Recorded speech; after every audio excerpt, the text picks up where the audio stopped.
trust in you when I could add up 2 and 2. When you promised we'd be together, you, me, forever. Now there's nothing left to lose. And though I understand it's hard sometimes to make up your mind in these trying times, yeah, I just can't accept you leaving me when I'm overseas with the heart so heavy. Think that I deserve the truth for once, not a guilty tone, 'cause you're not alone, yeah. You said you wanna come home, but I know you don't. So this time I won't hear it on the phone. If you got something to say to me, then say it to my face. What it's all about, why you're bailing out. Think you owe me an apology. Just say it to my face. You're sorry. You're so sorry.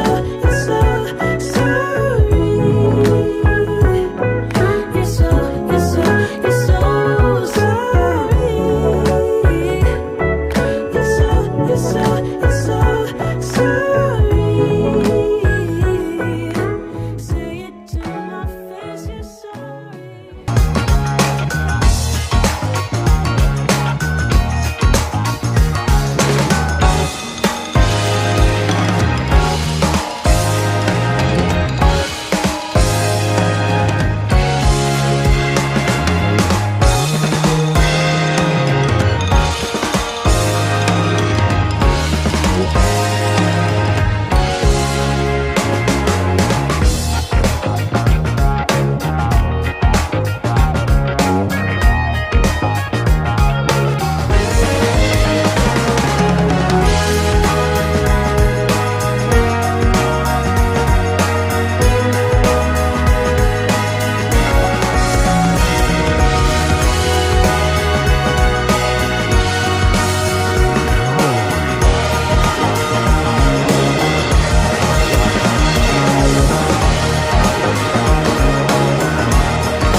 The Benjamin Dixon Show is only possible with listener support.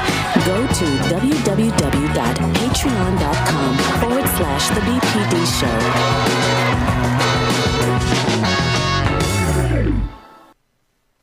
Today is Tuesday, November 23rd, 2021. A caller yesterday asked the question, how far can the depravity of white supremacy go? And we saw in the trial, in the closing statements in the Ahmaud Arbery trial, exactly that there is no depth to their depravity. Let's discuss this at length today. We begin this morning with On the Clock with Georgia Ford.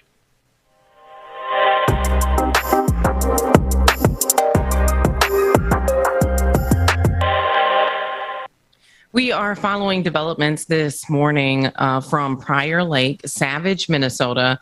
Many of you have seen our coverage about the girl who used the N-word and encouraged a 14-year-old Black student to kill herself.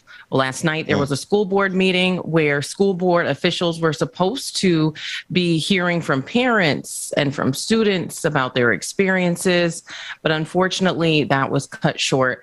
I want to, for those of you who haven't been following, I want to show you guys a clip of the original video that incited this entire situation. Take a look.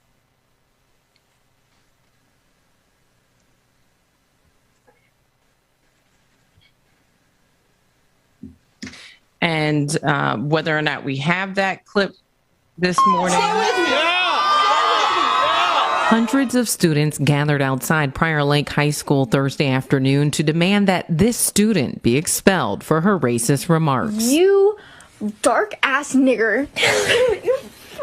Dark ass chocolate bar. Get the fuck out of here. No, I'm trying to fucking get anybody because nobody likes niggers. No one likes niggers. And if you watch the full 1 minute video, you'll notice her racial slurs escalate into this. Fucking kill yourself right this time. Do it fucking right. Cut deep enough. Cut deep enough this time. Or fucking tie the rope higher. Like, what the fuck, bro? The girl who was being attacked in the video was 14-year-old Naya, who spoke up during the protest. I have had to deal with racism in my city for as long as I can remember. It's disgusting. It needs to stop. Now. And I am so thankful for every single one of you for showing up. Yes. Love you, Naya. I love y'all so much. Thank you so much. You don't understand how much this means to me and my family. This is where we can create real change. Yes. This happens here, right now. I'm so thankful. Yes. For every single one of you. Yes. We got your back. Yes, we got your back.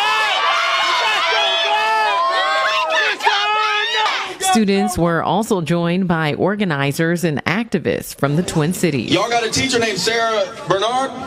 Yeah! Sarah Bernard is done for. She's no longer working here. We are demanding that she is fired or that she resigns, but we prefer her being fired. She should not teach again. She defended the little racist white bitch, Jayla. That's what it is. If you 12 and And so, Lavish, the organizer that we just saw there at the end, was also present at the school board meeting, Ben. And we have him on this morning, along with his partner, Courtney, who was both present at that press conference and the school board meeting last night. Thank you both so much for joining. We'll show some clips from last night's school board meeting in just a moment. But since we have you here, can you talk about why this is an issue that both of you have decided to spend so much time and resources on? Yeah, personally, it just blew my mind when I first saw the video. And what really shocked me was that it's not a one-time occurrence by any means.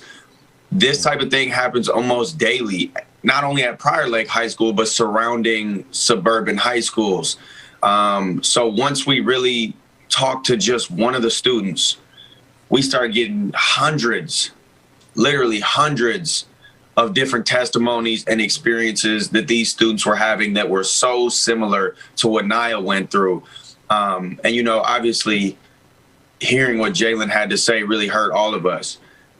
But it's such a bigger problem. It's not just one person. It's not just one school.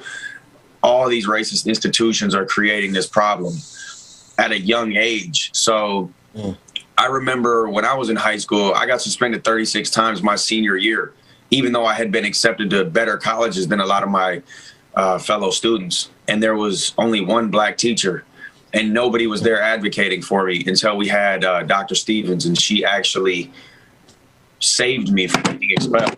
Oops, lost me. So I just want to be somebody that I needed for somebody else, really. That's right. That's right. Absolutely. And Courtney, I know you've spent a lot of time speaking with the students, collecting their stories and documenting their stories, which is really important because, as you guys will see in a few minutes, the school board was not really open to hearing from parents and students about their experiences outside of just this one video. But you've been listening to the students, you've been listening to the parents, and you've actually been keeping a record of their encounters with teachers or other racist students.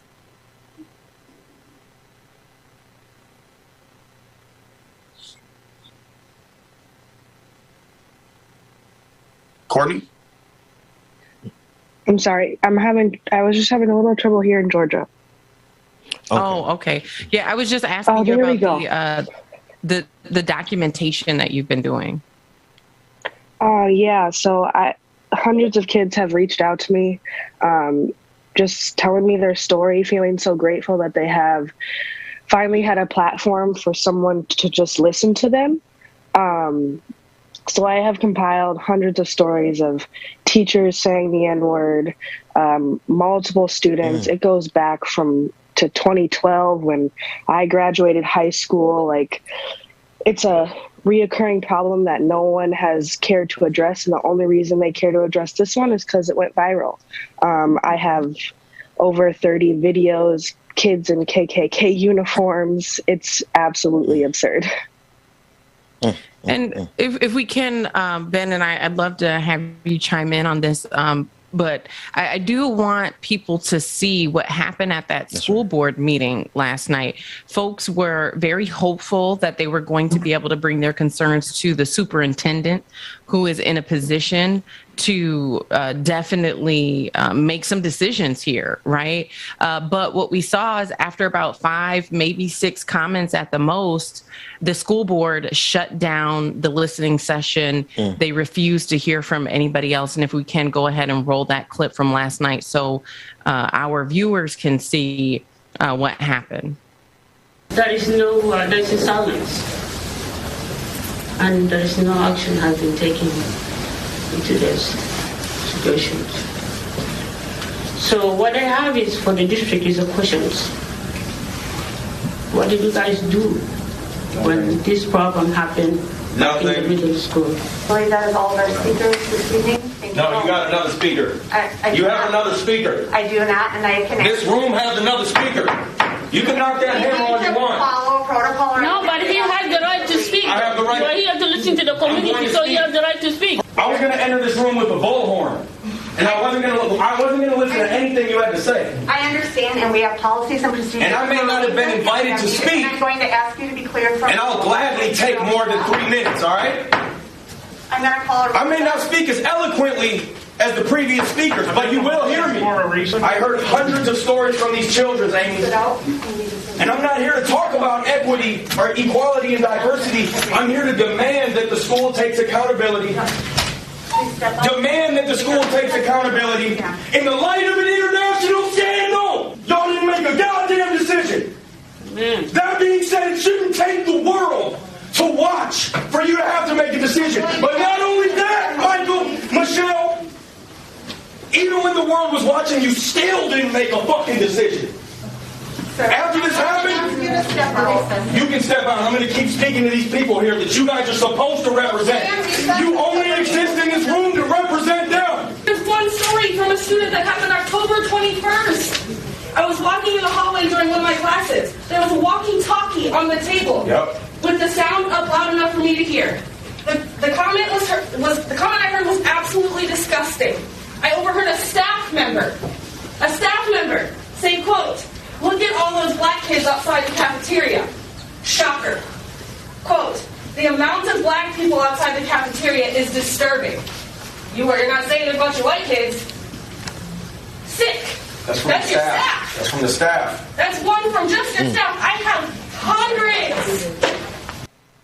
You know, there's something that you said there, Lavish, that you said it should not have taken the entire world to bring you to the point of a decision, but even then they didn't make a decision. I saw that they slowed down when they started hearing some of those testimonies. Do you think the testimonies had any impact whatsoever? And if not, what is your next move? And that's something that I've been pondering on, if they were actually receiving anything. So there were 10 board members and 9 out of the 10 were white. One of them was like Hispanic. So it's a pretty close representation of what the student body looks like. So we had maybe 3 people that were listening. And I don't really know if anything got through to them verbally, but the energy was definitely felt, you know. This part that we're seeing right here is Elizabeth, Naya's sister, and she definitely gave it to him. And I think they probably received that. You can see that woman right there holding her heart. But, you know, we're not here for these like fake tears. We need immediate and massive action that they have failed to take. So whether they actually hurt us or not, it's been months and they've not taken any action.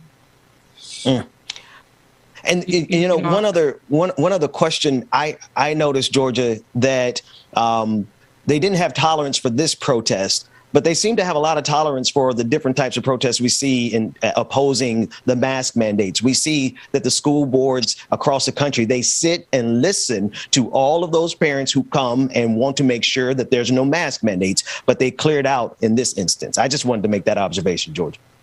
Yeah, absolutely. And, you know, I was going to say, I actually spoke to the communications director for Prior Lake Savage Schools and was hoping to speak one-on-one with the superintendent or other school board members. They refused to speak to me. They did have a statement that they read at the beginning of the school board meeting, and they also like printed it out and handed it to whoever wanted it. The one thing they really wanted to draw attention to is the fact that the student who used the N-word is no longer in the Prior Lake Savage school area. She's no longer a student there. But, you know, what concerns me is even with the police who are allegedly investigating this incident, you know, they have the evidence that they need to move forward on, especially the violation of the law that says you cannot encourage someone to kill themselves. Yeah. And so Lavish or Courtney, either one of you, you know, when you listen to that video, I'm curious to know if it was at all triggering for either one of you, you know, being Black yourself. I have said a couple of times now, like, the N-word is something that we always fight against, and we always are going to be fighting that battle because these kids are never going to learn. So for some reason, it just is a repeating habit, and it's really, really bad in this generation. What struck the biggest chord with me, you put the N-word aside, you're encouraging another person to kill themselves. And that's where it's absolutely unacceptable. It's sick, and it when watching it, I'm like, the giggles behind it, it doesn't make sense. It doesn't make sense how, what were you taught? How were you taught that was okay? How were you taught this much hate?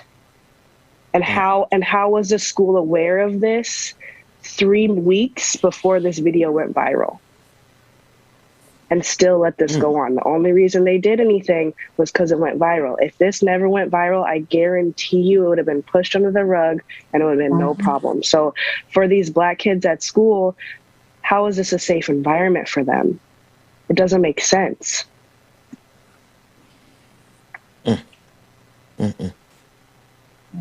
I'm thinking if this is the nature of, it's almost like a Disney, you know, Mickey Mouse clubhouse, adorable Nazi kind of racism. I wonder what the rest of it looks like. What is the toxic masculinity version of this racism that the people are facing? Because to me, if this is the baseline, it only gets worse from here. Absolutely. Yeah, the sexual assault, I've gotten so many stories, the sexual assault, the Islamophobia, it's through the roof at these schools. Wow. Yeah. And you also talked about a situation with the cars in the parking lot. And can you elaborate on that? I know it kind of got loud. They called the police in at one point. Can you expound on what that culture is in the parking lot and how students are affected by those issues there? Yeah, we can paint a picture real quick. Lavish got on live and a bunch of kids attested to this, and I got a bunch of messages from kids about it. It's something that they called truck row. And all these kids had their Confederate flags, their Trump 2020 flags during the election, their Don't Tread on Me flags that hung on the back of their truck. And they all thought they were just this big bad gang that had their own row in the parking lot. So leading up to the election, they would, get all rowdy and after school and whatnot. And if you parked in their row, if you by chance didn't know, or you were like, oh, I'm going to park here for the day, there was a kid that had a tow truck, and he would either tow your car would get peed on and vandalized. Wow. So, and all of the staff knew about it.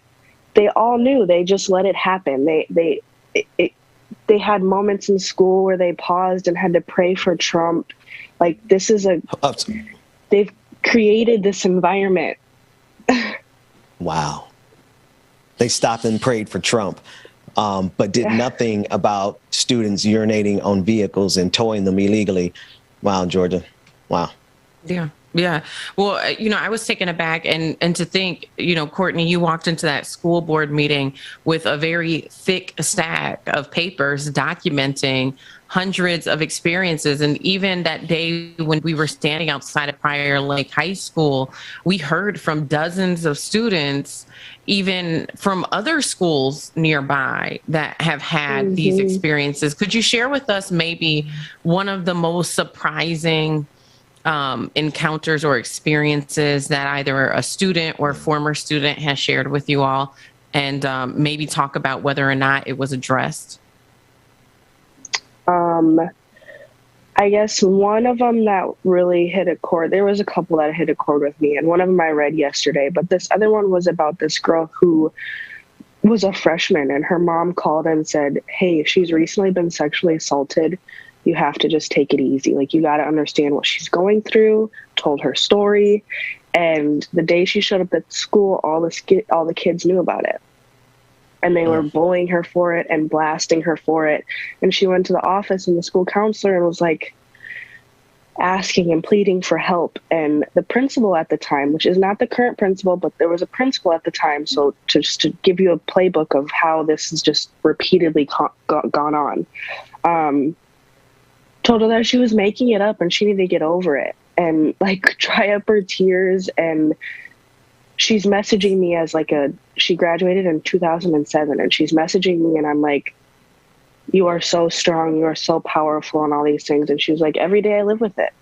It's something that these people don't grow out of.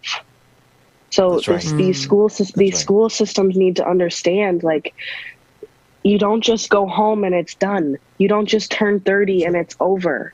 You relive these things every day, and you have to wake up and make a conscious acknowledgement to keep moving forward. It impacts them. And honestly, that one hit very hard, and it was never addressed. No one ever heard about it. She just had to she's like, I just had to ride the wave until it was the next, something else happened that took the attention off of me. Yeah. Wow. Well, thank you for the work that you all are doing. Before you go, you said Elizabeth is Naya's sister, correct? Yeah. So and she's still a Prior Lake High School student. Yeah, I want to share the clip of Elizabeth. She was really emotional, disappointed that the school board was not willing to hear the stories of other students so that they could realize this is not an isolated incident. This is not something that has just occurred one time. This is not something that's just occurring, Courtney, to your point, under the current administration of the principal who is in charge right now. This is something that has happened to former students of this high school. This is something that's happening district-wide in other schools, and you guys have documentation of that. You were trying to go through the correct process by presenting it last night.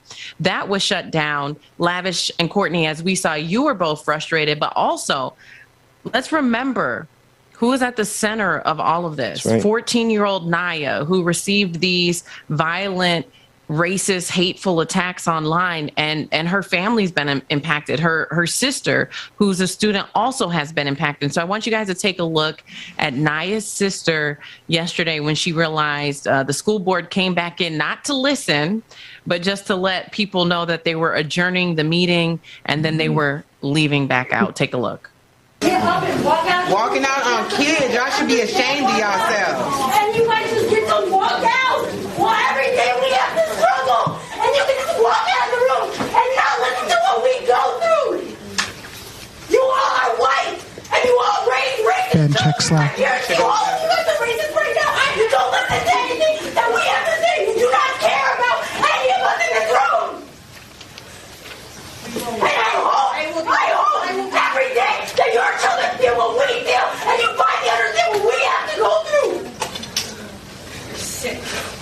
Do not Yeah, and so, as we get ready to wrap up here, it was emotional just to be there with you all last night. You mentioned that you're going to be meeting potentially with the governor and looking to present some laws. Can you share more about what you hope to do next? Yeah, so there's already an anti-bullying clause in Congress. It's federal. However, apparently these schools aren't aware of it. But we want to add in a racial component where you don't just get held accountable and you get suspended or there's expulsion, but there's also potential criminal charges behind that. You can't move on with the status quo. You can't go ahead and get accepted to college. You can't get a regular job or things like that. Maybe you have to do 100 hours of community service, or you got to go to a program, something along those lines. But there definitely needs to be a racial component because there already is a bullying aspect, as you mentioned previously. So adding that in, I think, would be critical for sure. I think and it's also thank you. No, I just think also they're trying to get in this doxing because Naya's address was leaked. Naya's address was leaked by another student at the school, and there was nothing. There was absolutely nothing about it. You have the kids now unsafe in school, and then you go home and their addresses are leaked. And clearly, this is a very racist town. So one, it's just not safe, and so we're trying to put that in through as well because you're leaking the addresses of minors. Listen, again, thank you so much for the work that both of you are doing. If you could just tell the people how they can support your work and or get up with you if they want to connect. Yo, Georgia, Benjamin, thank you guys so much. Grateful for what you guys are doing. Absolutely as well. Appreciate you. It's love. You can follow myself, Lavish Mac, on Instagram. You can also go to revoltnow.bigcartel.com if you'd like to get a shirt that says "Police the Police" on it. We're here in Minneapolis holding it down, making change, not moving through with the status quo. Grateful for everybody watching, and I appreciate you, Georgia and Ben. Thank you all. Absolutely. Pleasure. Thank you, Courtney, as well for your work and documenting all of the stories. Ben, I know that you have quite the show plans. What can people expect coming up in the next hour or so? Well, Georgia, coming up in the next hour, we're going to open up the phone lines. We're going to be talking about the Ahmaud Arbery trial, the closing statements, and some of the disgusting things that were said by the defense attorney. And we're also going to be speaking with a friend of the show, Khalid. He is a candidate for mayor in South Fulton, Georgia, but he's also a very active brother on the national stage. We'll be talking about his campaign as well as some of the fights there locally. All of that coming up in the next block. All right. Well, keep it here for that and more on The Benjamin Dixon Show.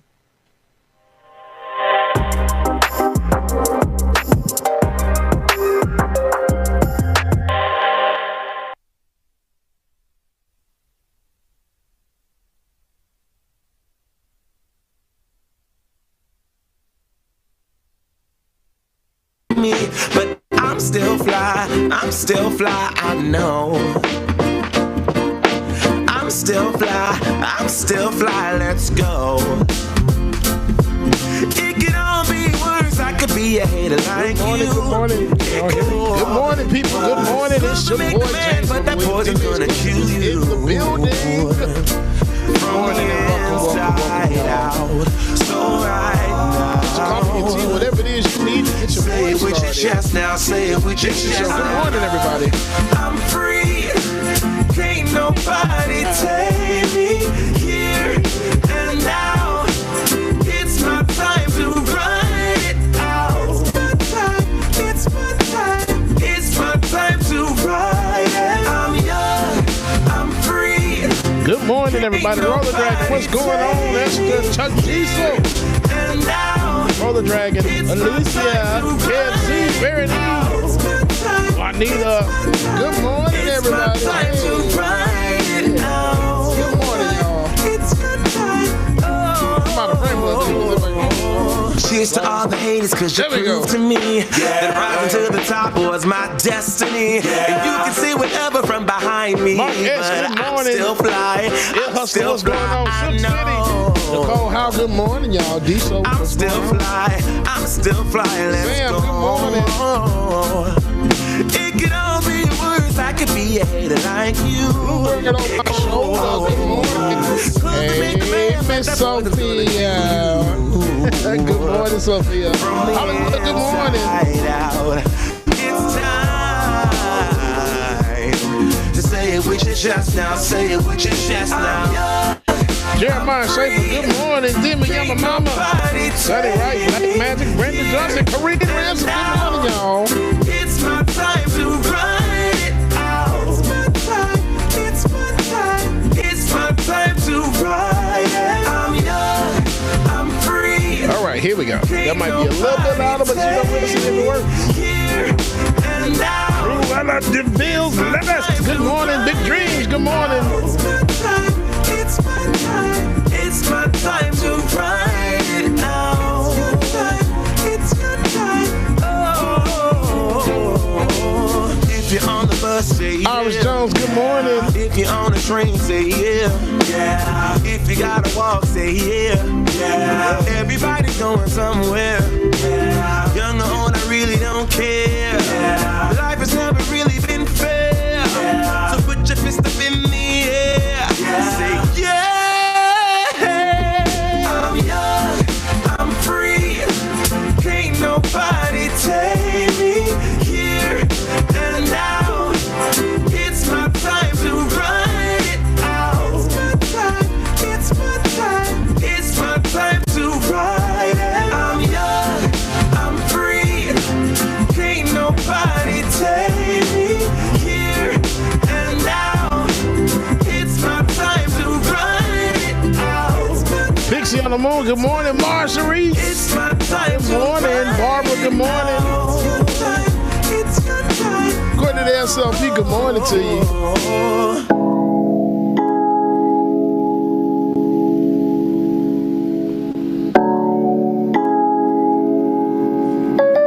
Chef Mello G, good morning.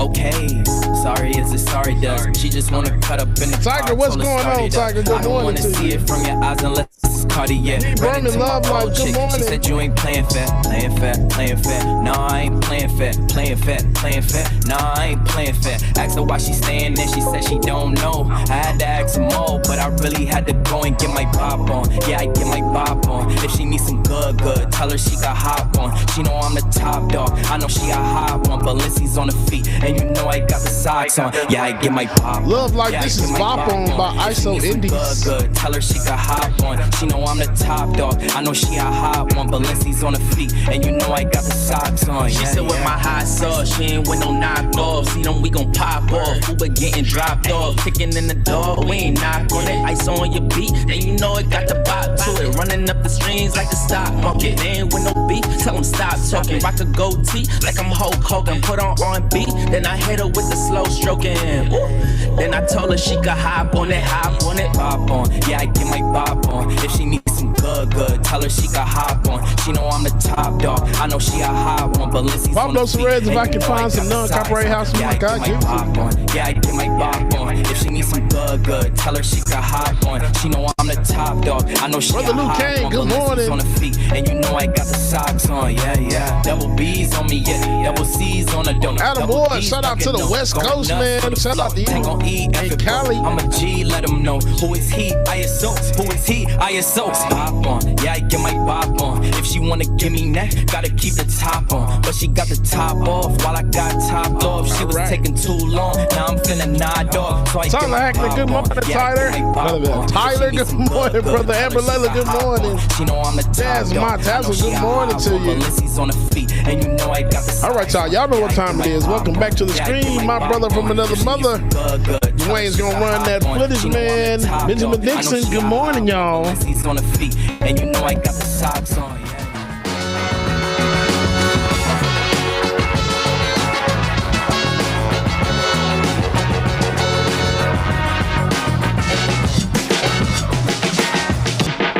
The Benjamin Dixon Show is only possible with listener support. Go to www.patreon.com/The BPD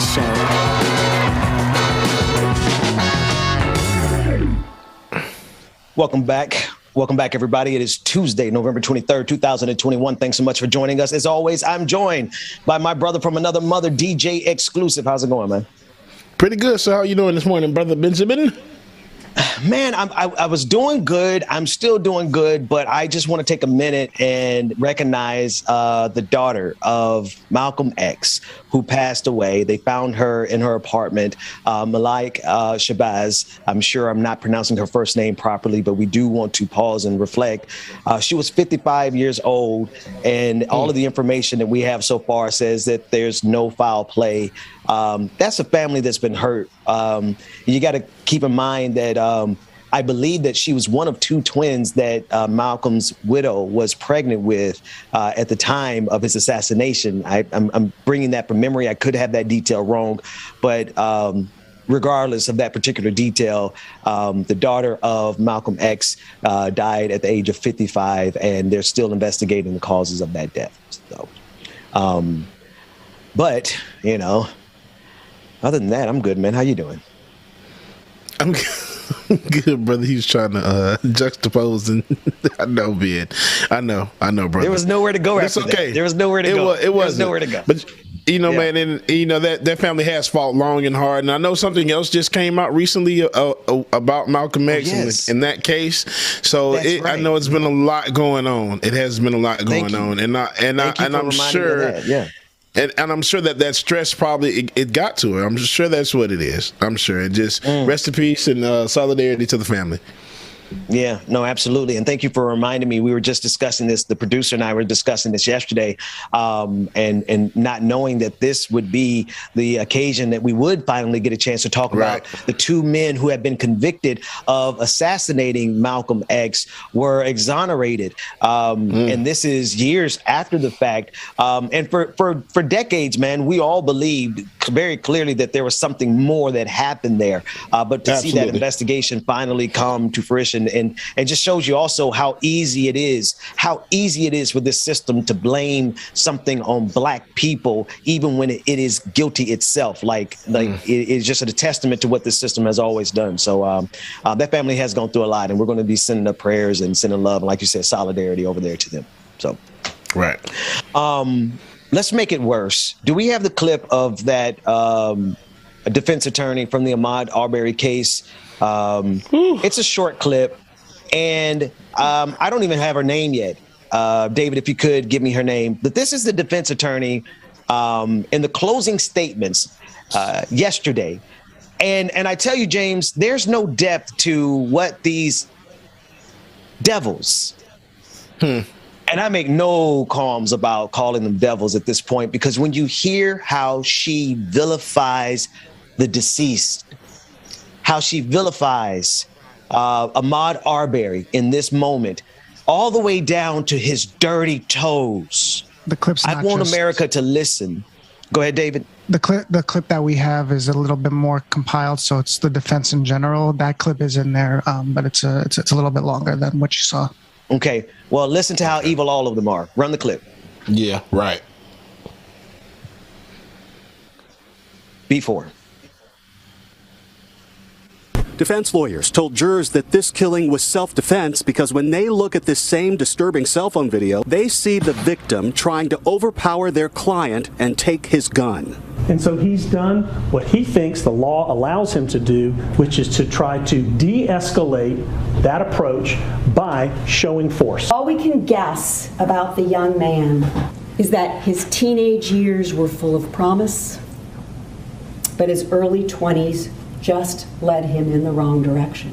Turning Ahmaud Arbery into a victim after the choices that he made does not reflect the reality of what brought Ahmaud Arbery to Satilla Shores in his khaki shorts with no socks to cover his long, dirty toenails. Greg and Travis didn't have to do anything on February 23rd. And the fear and the frustration of this neighborhood would continue. There was no legitimate reason for Ahmaud Arbery to be plundering through Larry English's house those 4 nights. Ahmaud didn't live there. He didn't work there. He didn't have friends there. He didn't jog through that neighborhood. He was a recurring nighttime intruder. Prosecutors continue the second part of their closing arguments tomorrow morning. Then the judge will give the jury instructions, and then the jury will deliberate. Sometimes it's, David, do me a favor, go to my timeline and get the short version of it, because sometimes it gets lost in the mix. I need the people to hear, again, and very clearly and very specifically, how she vilified this man down to his toes. Now, I heard it there, but there was a lot going on in that clip. And it does show you the breadth and the depth of, and we'll run it later, because we are going to get ready to talk, and James, we're going to be speaking momentarily with Brother Khalid. He is a friend of the show, and we'll be speaking about the race that he's in. And so we'll get back to this, and we're going to talk to callers. The phone lines will be open momentarily, but I just wanted the people to really get a good idea of the depravity that we're dealing with here, James. These people, they really have no limit to how they'll dehumanize us. They really don't, Ben. It puts us back in the mind frame of George Floyd's case. Same thing they did with him. They're going to try to vilify Ahmaud Arbery in every kind of way, and they don't care what they say. They just want to know. They just know that they just want to win. Yeah. At any means necessary. By any means necessary. Did you see what just happened there, brother? You see, we just both hit the same note at the same time. See, that's what I love about doing this work. James, go grab you some coffee, man. I'm going to talk to my brother, Khalid Kamal. He is a candidate for mayor in South Fulton. South Fulton is known as the blackest city in the country. Am I right, brother Khalid? First of all, thank you for joining us this morning. How are you? Hey, good morning. You're absolutely right. With a 92% African-American population, we are the blackest city in America. And the 2020 census says we're getting blacker. Getting blacker. I love the sound of that. Tell us about your race. Tell us about what's happening in that city, a city that I'm familiar with. It's such a large city. We're not talking about a small area, and we're not talking about a small population. Tell us about the city. Yeah, not at all. South Fulton, I don't know if you all got those graphics I sent this morning. People can also just visit khalidcares.com/101. But the city of South Fulton is actually 100 square miles. I call us Atlanta's twin city. We are the same size as Atlanta. And Atlanta in the 2020 census has actually dropped below 50% a black majority. So all of the people that you really associate with the Black Mecca, from Candy from the Real Housewives to the late icon John Lewis, all of them actually live here in the city of South Fulton, which many people in history know as the SWATs. We became our own city in 2017. And what's really exciting about this election, and also what's really challenging, is that you have this new generation of leadership that is being you have these old black leaders who at one time, right, were good leaders. They actually wrestled power from racist power structures in the 70s and 80s, but now are blocking the passing of the baton to this next generation of leadership. India Walton in Buffalo, New York. We know that they tried to do it in Birmingham with Randall Woodfin, but he was successful. And I believe that myself and Andre Dickens, who's also running against a 20-year incumbent in Twin City, Atlanta next door, that he and I will both be successful as Generation X. Yeah. Let me ask you specifically, as black as South Fulton is, and it is a large city, and I've driven through it quite a few times. I know it well. I also see Amazon taking over. I also see warehouses everywhere. I also see it's like it's losing that community feeling, and it seems like a big portion of it is being sold off to corporations. Talk about that for us. Yes. So again, we talk about these leaders that have been in power for too long. In South Fulton, we are next to the world's busiest airport, Hartsfield-Jackson, and we are the county, before we became a city, and it's one of the reasons that we became a city, the county decided that our area was going to be the warehouse district, that our area was going to be the logistics and environmental hazards district, which is what happens right in the south side of a lot of communities in America, from the South Bronx to Southeast, South LA, South Chicago. You know, we don't get hospitals, we get warehouses and waste treatment plants and things like that. And what we nope. I gotta interject because since I don't live there, I used to live in South Fulton. I don't live there anymore. So now I can comfortably talk about it because, brother, they don't have hospitals. We had to drive 30 minutes to get to a hospital, but there's 30 dozen warehouses where I used to live. Man, please continue, because that is an epidemic and it's happening in black cities all across this country. Please, I'm sorry. I digress. Wonder, you know, from the gentrification of Atlanta, which used to be a black mecca, to a city that now no longer has a black majority, you wonder how under all of these decades of black leadership are these black cities and these black communities not prospering. But then when you look at the electeds that, like Bill Edwards, my challenger, who's been in office for 20 years, you look down his campaign finance disclosure reports and you see that he is bought and paid for by the big corporations, by the land developers, by the warehouse developers. And then you look at his voting record and you find out that he actually approved many of these warehouses and many of these deals. He annexed a huge chunk of the city, what would be the city of South Fulton, to Union City to build warehouses, for which that mayor gave him the key to the city. So you see this black elite that used to work on behalf of black people, but now seems to be working on behalf of themselves and their families and their own personal wealth, and not for our people. Now it's just time to either have them pass the baton or our generation has to take it. Either have to pass the baton or our generation has to take it. Brother, there's a couple of other things that that I see happening that mirrors so many other cities. I've had the pleasure of living in a lot of places, right? One of the things I see that's reflective here in, well, not here, there in South Fulton is the same thing that I saw when I lived in Roxbury, near the Boston area, rather. And it is, right, it is the wholesale commodification of the black community. But here's where it's happening also. The local businesses are being displaced. I know that there's some local businesses there who are now being priced out because the rents are being raised. Not just living. I'm talking about some local businesses there in South Fulton, one of whom I'm going to bring on the show because they were such a pillar in that specific community. Now, as a private business owner, a black business owner can't even afford to be in some of the communities. What are we doing about the increase? Black folks, they moved us out of Atlanta. They're starting to move us out of South Fulton little by little. What's the plan? You know what's so frustrating and even more insidious than being priced out is that we are actually being pushed and policed out.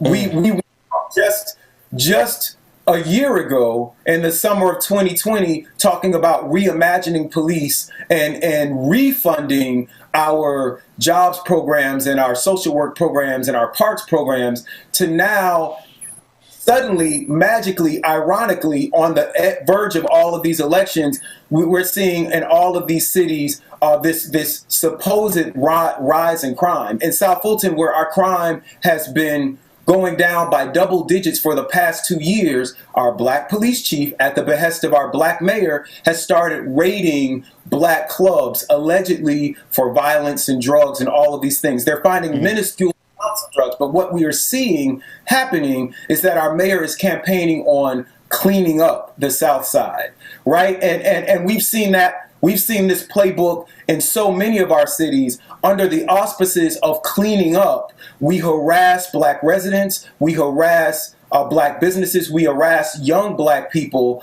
that are on the verge, right? Like this is Generation X. So we're talking about not millennials, we're talking about those of us who are in our 30s and 40s and are ready to inherit houses and land from our parents. We're now suddenly, whether by rising taxes or just by police harassment, we are being driven out of our communities under this auspice of cleaning up. And that's really how gentrification begins, is that you get rid of the places where young black people are gathering power. So I've been working with a lot of black businesses and clubs and a lot of restaurants and restaurateurs. You know, that is, since slavery, that was one of the first businesses that we were able to operate, right? Because black folks are going to eat, black folks are going to party.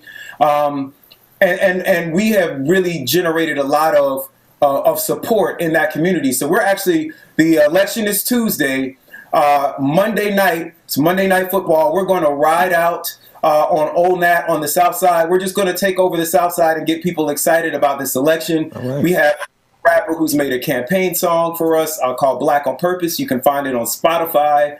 And we're just going to get people excited about this election. What I've committed to as mayor is just supporting local businesses, small businesses, and black-owned businesses in a way that the current administration is not. You know, Brother Khalid Kamal, he is candidate for mayor of South Fulton, Georgia, which is the blackest city in the country. I want to make sure I say it right because it's a pretty big distinction. Am I right there? Blackest city in America. Blackest city in America. All right, brother. Thanks so much for what you're doing. And you've given us your website. Is there anything else they need to know in order to support what you're doing and how they can get up with you? No, just go to KhalidCares.com. Everything is there. I put the song in the chat. Love you all so much, man. Hey, thanks so much, man. Good luck out there in that race. You know, I want to shift gears a little bit here with the time that we have left, if we have enough time to at least get one caller. And I want to push the conversation back over to Ahmaud Arbery. If we have that short clip, I want to be able to play it for the audience, and then we can come back and discuss a little bit more. I'm seeing something that our friend James, Pastor Anthony Galloway, calls the tapestry of white supremacy. And it's spread all around the country. How many black communities do you know that are suffering in some of the same ways we just got through talking about? You got warehouses, but you don't have hospitals, right? You got jobs at Amazon, but you don't have any other jobs. You know what I mean? We're serving corporate overlords. We don't have small businesses, and that's because our communities. So while we were talking about one specific city with Khalid, man, I'm pretty sure that's like almost every other black city I know of. Yeah, absolutely, dude. And just to hear him say, like, just thinking about him, like, man, y'all are absolutely right. The closest hospital there, it's probably about, 30 miles away from the city? Period. And I know that personally. When I lived there, I had to take a family member to the hospital, and it took the ambulance 30 minutes to get to us and 30 minutes to get back to the hospital. Thank goodness it wasn't a cardiac emergency. Right. But there are warehouses on every corner in that city. And I see this, this is the same thing. Whenever I used to walk through Roxbury or drive through going to the studio that was there, it was warehouses in the middle of what used to be thriving black communities. And I'm afraid that's what's going to happen in so many other cities. So that said, DJ Exclusive, let's do this. Rebecca Azor is out today. She's out today because she got started earlier on her Thanksgiving break, on her holiday break. She had a rough time yesterday. So I was like, you know what, sis, take the day. So let's go to break. When we come back, we're coming back with Like It or Not. We're going to go through all that other media that we have, and we're just going to kick it, and then we'll see everybody, because this is our last show before we take a break. We have some specials that we'll be running on Wednesday, Thursday, and something on Friday. But as far as our live show, we got to take a break too. So James, take us to break. We'll be back right after this. Hey.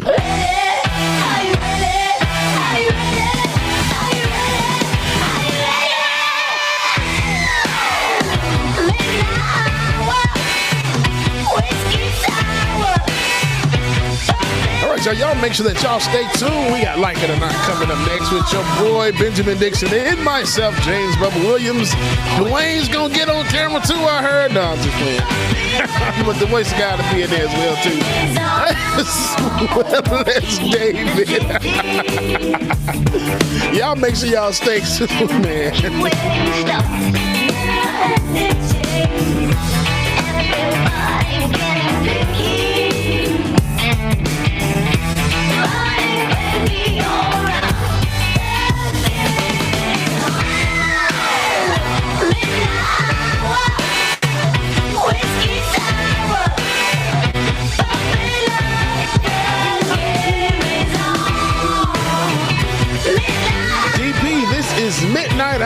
by Yael Feldinger. Again, this is Midnight. I'm sorry, y'all. This is Midnight Hour by Deep Sea. That's what it is. Midnight Hour by Deep Sea. Let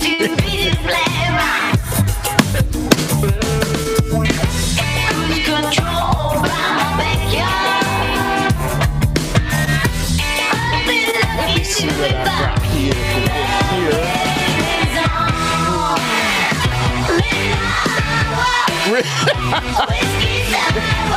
You need to be able to record that behind the scenes footage. I already know you.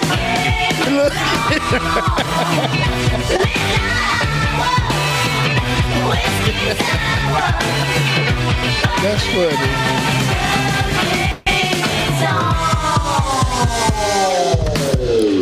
Man, real quick, we are going to get into our new patrons list because when I tell y'all came through and showed the hell out yesterday.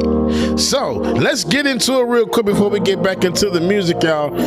It's a long list, so we're gonna get it started. So here we go. New patron members. We have Alan R, Twitch subscribers as well too. Agnostic Sister resubscribed. Francis the Rogue resubscribed with Prime and commented, "Thank you for all you do, all of you." And Red Heart, we appreciate you. Rachel Letney gifted a subscription for fellow Twitch streamer $27. The Chicken Fried Dragon gifted a subscription to John F. Mac Dropout, Game Set John, Action Button, and Ilhan. Jay Putnam gifted a community subscription, and Nemo 1870 Dragon cheered 2,727 bits. Oh, okay. I just got this notification in the Zoom. I'm like, what the hell is going on? Okay. Not the way if I press this button, it ain't gonna kick me out, is it? Okay, cool. I just wanted to make sure. Had to pause for it. All right. Now, here's the big list from yesterday. What I read yesterday, just a few minutes ago, was from Friday. Right, David? Yeah, Friday. So this is the list from yesterday. After we put out that call, y'all showed up. Roller Dragon, shout out to you. You did the damn thing. So, here we go. Gabriel M, Steve A, Jan B, Brielle W, Emil D, Mike F, and Stephanie R increased their pledge, y'all. Doubled their pledge. Shout out to Stephanie. We also have one Zico E, Billy M, Ryan P, Sharon M, Will C, Kevin E, Rayshine M. If I mess it up, I'm sorry, I apologize. Sylvia P, Richness, Karen B, and Travis F doubled their pledge as well too. Shout out to Travis F. Next, we have our new Twitch subscribers from yesterday. Cat Chef Rim 00 subscribe. When there are 15 resubscribed, they've been subscribing for a much. Rachel Letney resubscribed, and Tempo Dan 918 gifted 5 community subscriptions. Jesus! Y'all did the damn thing yesterday. We appreciate y'all. We love y'all. If you have not already, you can, like it or not. Patreon.com/like it or not. Patreon.com/like it or not. Or Patreon.com/VPD Show, man. Shout out to everybody again for all your tweets, streams, and everything else, man. We greatly appreciate y'all. We love y'all. We mean it. With that being said, this is just for y'all. Hopefully there won't be an acapella version today, but we'll see how this goes. Y'all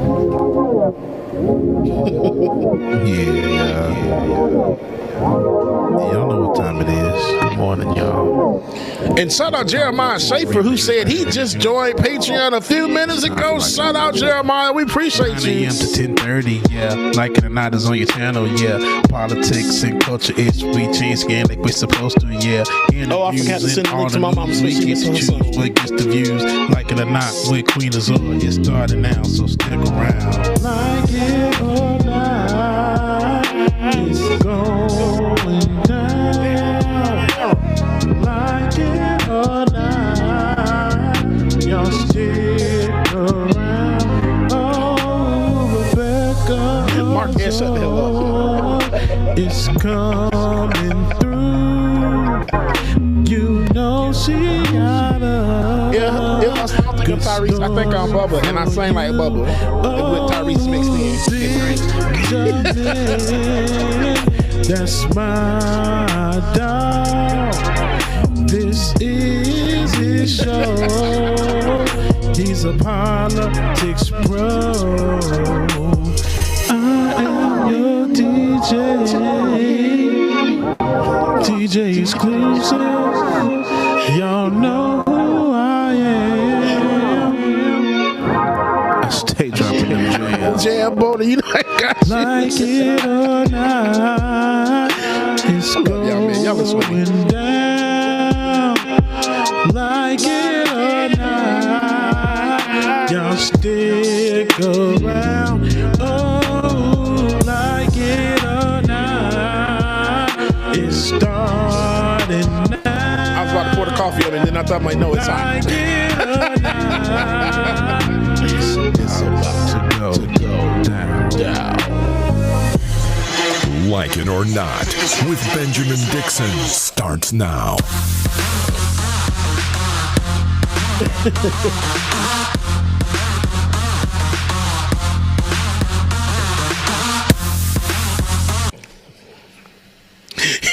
Good morning. Oh, man. Look here. Good morning and welcome to Like It or Not, where we're free to tell the truth. And not care who doesn't like it. See, I almost forgot. It is Tuesday, November 25th, 2021. Thanks so much for joining us. Rebecca Azor is away taking the day, which means she's taking the rest of the week because we're not going to be here live the rest of this week. I'm just letting folks know right now. We're going to take some time off. But that doesn't mean we're not going to bring them some stuff. There will be community this week. So what are your plans for the holiday this week, man? Man, that's very funny because I was going to tell y'all today that we decided to take a last minute road trip, so we're driving down to Florida for Thanksgiving. So we're leaving after the show. I'm glad I canceled the rest of the week. It worked out. I was just like, oh, well, that's perfect. That's my brother. No, you don't even have to call me. I know that big ass head had that information and knowledge. He a clairvoyant over there. Look at him. Man, listen, man. No, we have something in common. We like to take breaks. I'm done with trying to prove. Dude, I used to stream every single day, a couple of hours a day by myself. So I've learned the value of taking a break. But speaking of streaming back in the day when I used to do this by myself, I believe we have a caller on the line who probably is the most original caller of all callers because he's been calling me since 2000 and I don't know, since like 1996. He's been calling my show. Bryce is on the line. Brother Bryce, are you there? How you doing, man? Bryce! Hey, what's going on? What's going on with you guys? Y'all good? Ben, everybody? Yes, sir. Good morning to you. It's good to hear your voice, man. How you doing? I'm doing good. I want to let you guys know I'm going to get married next year. Wow. Congratulations, my man. Congratulations. That's you know what, man? Y'all plug your ears real quick because that's worthy of a...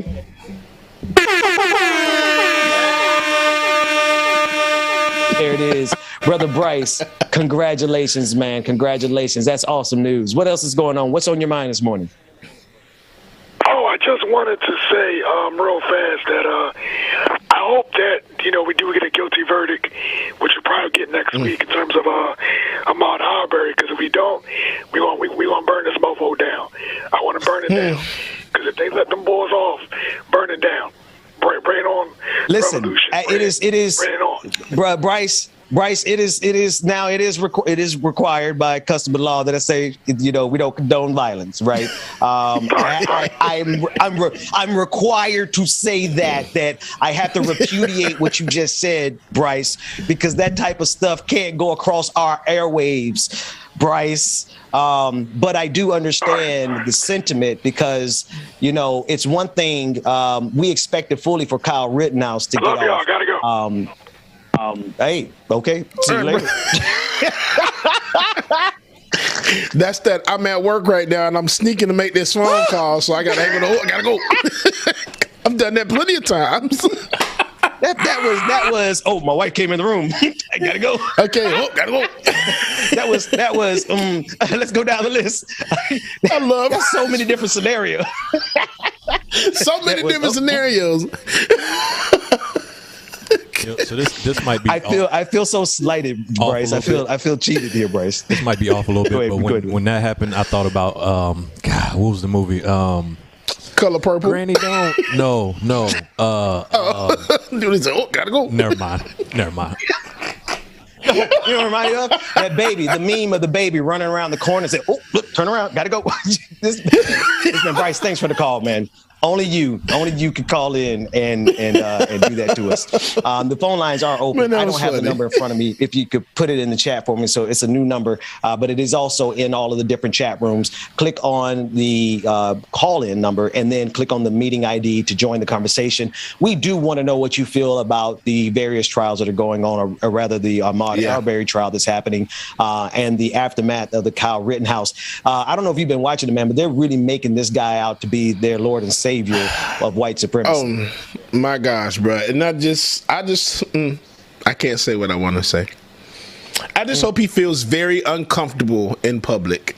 I hope he's not ever able to show his face again in public, because he's just going to feel so uncomfortable. The eyes are going to be on him so hard. But this is going to show all those white supremacists that are going to come up and try to stick beside him. I'm like, you know what? Just be quiet. Mm-hmm. None of this good old people's Beyonce's internet won't do it today.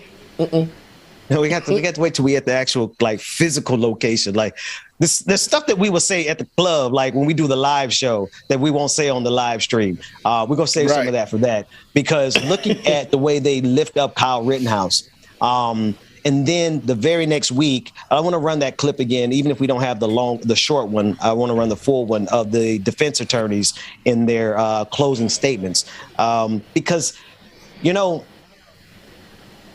got to be a certain kind of evil to go as far as they went. There's one thing to provide for your defendant, your client, a robust defense. We all expect for you to do that. But what these attorneys did was they reveled in the bile of white supremacy as their get out of jail free card for their murderous clients. Let's take a listen to the clip. In the wrong direction. Turning Ahmaud Arbery into a victim after the choices that he made does not reflect the reality of what brought Ahmaud Arbery to Satilla Shores in his khaki shorts with no socks to cover his long, dirty toenails. The mother of Ahmaud Arbery said she stormed out and she said, "I got to get away from this effing evil SHIT." Because that's exactly what it is. It's evil, James. The caller asked yesterday, how far will they go with their depravity? There's no limit to it. This honorable woman decided to attack him with all of the racist tropes that she could possibly think of in her small Neanderthalish mind, and decided to kill him all over again. And the khaki shorts, I don't know if that was supposed to be a hit at black people. Baby, that's white folks stuff right there. That they can play that in the golf course. That's not what we do. I don't. Some of that stuff, I just like I said, man. They will say any and everything. Any and everything. Anything doesn't make any sense at all. Just to make it sound like whatever. And I mean, come on, y'all. If y'all wake up and think that this stuff is like real or whatever, man, this is all games to them. It's all games. That's right.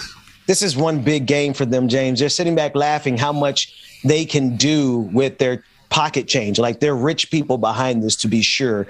I want to play this next clip. It's going to get a little bit worse. B2, defense attorney Gold, calling what's happening to his clients, the McMichaels, a lynching. Now, the insult to injury is what their clients literally did to Ahmaud Arbery is a literal lynching. But let's watch the clip.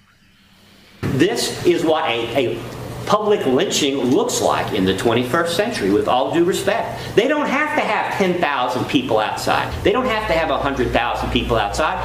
Perception is reality. They haven't put a podium up outside with a hangman's noose on it. Doesn't mean that this isn't a trial, despite the best efforts of this court. This isn't a trial that's been infected by mob violence of a woke left mob. They. Who is they, man? Who is they? At this point in America and everything else, y'all just say what the hell y'all want to say, man. Just go ahead and say it. They niggers, they black folks, they African Americans. Just say the shit. Y'all just they. Who's they outside? They can put up a podium with a noose on it. Just say who the F it is. Because at this point, that's all y'all doing. We know who pulled up outside in front of that damn building, and I guarantee you, let that verdict not go the damn way it's supposed to be. You think that's 100 pastors outside right now? Brunswick, Georgia is going to be freaking full of black folks come next week. I guarantee it. And Guff did go farther yesterday. I thought I had the clip, but I don't see it now. So for one thing, there was, I forget who it was, but one of the pastors that attended the event on Thursday did go on to CNN after the event, Ben, and said that they feel almost that the request for mistrial and calling out all of this stuff and making these claims and using this language is a way to get people to act out to force a mistrial. Basically, they're almost looking to produce results or to produce behavior by saying this type of stuff. And yesterday, that's exactly right. He pointed out that I guess supposedly Black Panthers or associated groups were outside the courthouse with like coffins and guns and stuff. Well, so of course that's what he wants. And that's exactly what he's trying to do. I don't have the report. What's that report you said about the Black Panthers being like some affiliated group? Because yesterday he asked again. There's no current mistrial because of what he was claiming was going on outside. No, I got that part. I'm just saying. Yeah, no, I'm just saying if there's any media coverage of the group that he was talking about being there. I only had him asking for the mistrial and describing it. But that said, they might actually just get what they want, right? I know most of the time we like to engage in rhetorical chess and do strategery, like George W. Bush said. But sometimes the people ain't got time for your games, and they're going to give you exactly what you want, Attorney Go. So I would be careful in that regard to not provoke the people. I'm sure he pretends to be a God-fearing man. The Bible says provoke not the people to wrath. It would be against your best interests as an attorney, as a good standing Christian to do that. That said, I want to move to another clip. I want to go to the prosecutors. Go ahead. Do you see how uncomfortable this judge is? Like when he starts talking, I don't know if y'all paid attention to that. The judge just looks so uncomfortable up there with him saying all of this stuff. He's just like oh my gosh. He's fed up with him. He's been on. Yeah, he's fed up with him. Because it's all a part of the game. You have to understand, like, this guy, Go, is not the real defense attorney. He's not. The other attorneys that are around him, they're the defense attorneys. He's the dog and pony. And this is not to make the other defense attorneys any better, right? Because we just got through hearing from them. We hear how insidious they all are. They're all drenched in white supremacy. They're all savage barbarians. They have no compunction about killing a person twice in order to get their clients off. And again, I understand a robust defense, but she's reveling. She's enjoying this. She's been waiting to say this kind of evil, vile, sadistic shit about black people. Right. I'll pay that $100. Here we go. Let's get to the prosecutor's closing statement. Day one prosecutor's closing statement in the Ahmaud Arbery trial. Let's take a look at that. Travis McMichael, who fired the fatal shots, his father Gregory McMichael, who was also armed that day, and their neighbor William Roddy Bryan, who police say joined the chase and recorded the video. They're hoping that they've convinced jurors that they were making a citizen's arrest. Prosecutors told jurors that the law requires the men to have immediate knowledge of something that Ahmaud Arbery did wrong, and none of them saw him steal anything at the neighborhood construction site. And they made their decision to attack Ahmaud Arbery in their driveways because he was a black man running down the street. If you are the initial unjustified aggressor, you don't get to claim self-defense. You're probably going to hear this. Yes, we pointed a shotgun at him to get him to comply with our orders. Not sure why anyone should comply with their orders to stop and talk to us, but there was no reason for him to defend himself against us. They attacked him, they shot and killed him. They never, ever said on February 23rd, 2020, that they were doing a citizen's arrest. James, there's so much more to this that I want to talk about. We have a caller, Gus from New Jersey. I want to bring you into the conversation. What are your thoughts and your comments? Yes. Good morning, Benjamin and James. How you guys doing today? Good morning. Doing great. Good morning. Excuse me. Good. Yeah. So I wanted to talk about, first off, I wanted to add on to what you were talking about before about how repugnant the defense attorney is, particularly when the one attorney was talking about the black pastors and everything, and how the other lady lawyers were making these faces when he first mentioned that last week. That's right. Meanwhile, she came around yesterday and talked about deadliest of blows. Ahmaud Arbery. Hello? Yeah, no, I'm agreeing with you. Go for it.